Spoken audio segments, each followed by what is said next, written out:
Monsieur, bonsoir, bienvenue dans ce journal.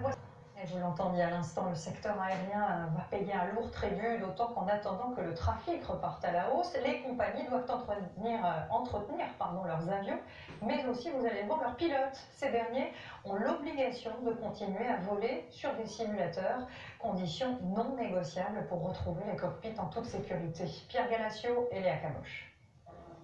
Ils ont hâte de voler à nouveau. Alors même si pour l'instant c'est pour de faux, retrouver un cockpit dans ce simulateur d'un A350, c'est déjà ça. Vérifier le plan de vol, sur la checklist. Décollage fictif, c'est parti pour 2h30 d'entraînement. C'est le bipad et puis nous tournons autour de Roissy en fait. Le simulateur est un passage obligé pour tous les pilotes d'Air France qui n'ont pas volé les 45 derniers jours. C'est un outil formidable qui nous permet de simuler exactement les conditions réelles. Ça nous permet de retrouver notre niveau de compétence initiale.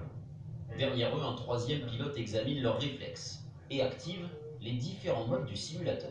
On peut ajouter du vent, des nuages, on peut changer la visibilité. On s'entraîne parfois à faire des atterrissages dans le brouillard. Voilà pourquoi c'est très réaliste. Air France dispose de 16 simulateurs pour 4000 pilotes. Mais tous n'ont pas besoin de ces entraînements virtuels. La compagnie continue d'opérer une quarantaine de vols par jour.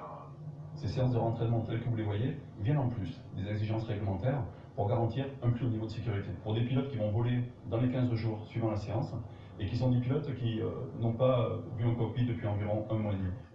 Toutes les compagnies utilisent des simulateurs et toutes utilisent aussi le télétravail, comme chez Corsair par exemple. On a tous un iPad professionnel sur lequel on s'appuie pour pouvoir justement faire une partie des cours en e-learning, en auto-formation. Pour pouvoir revoler dans de bonnes conditions, il y a une musique. C'est un petit peu comme la patrouille de France quand elle vole, c'est une musique. Et de la même façon, nous, dans un poste de pilotage, c'est une musique.